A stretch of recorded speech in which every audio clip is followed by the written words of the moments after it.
നമസ്കാരം ഡോക്ടർ. നമസ്കാരം നമസ്കാരം. ഇരിക്കൂ ഡോക്ടർ. ആ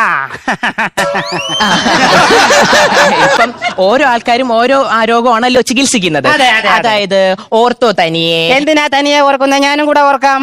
അതല്ല, എല്ലിന്റെ ഒക്കെ ഓ, കാല് പൊട്ടിയത് മനസ്സിലായി. ENT തനിയെ, ഹാർട്ട് സ്പെഷ്യലിസ്റ്റ് തനിയെ, അങ്ങനെയാണല്ലോ. പക്ഷെ ഡോക്ടർ മാത്രം എന്താ എല്ലാ രോഗങ്ങളും ചികിത്സിക്കുന്നത്? ഇപ്പൊ ഇവിടത്തെ ഒരു സിറ്റുവേഷന് പറ്റിയ ഒരു ചോദ്യമാണ്. അതെ, അതെ, അതെ. നമ്മളിപ്പം ഒരു രോഗം മാത്രം നോക്കിക്കഴിഞ്ഞാൽ കൗണ്ടർ പിടിക്കാൻ ഭയങ്കര പാടാണ്.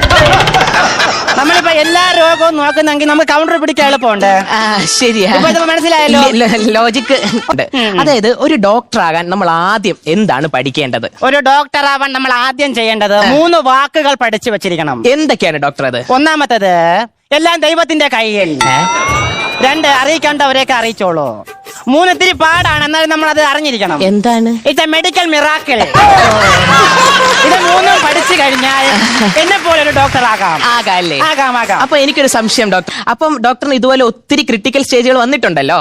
അപ്പോ രക്ഷപ്പെടാൻ പറ്റാത്ത എന്തെങ്കിലും വന്നിട്ടുണ്ടോ? രക്ഷപ്പെടാൻ സുമ പേഷ്യന്റ് ആണോ? അല്ല, എന്റെ ഭാര്യ. എനിക്ക് ഇന്നേ വരെ രക്ഷപ്പെടാൻ പറ്റിയിട്ടില്ല.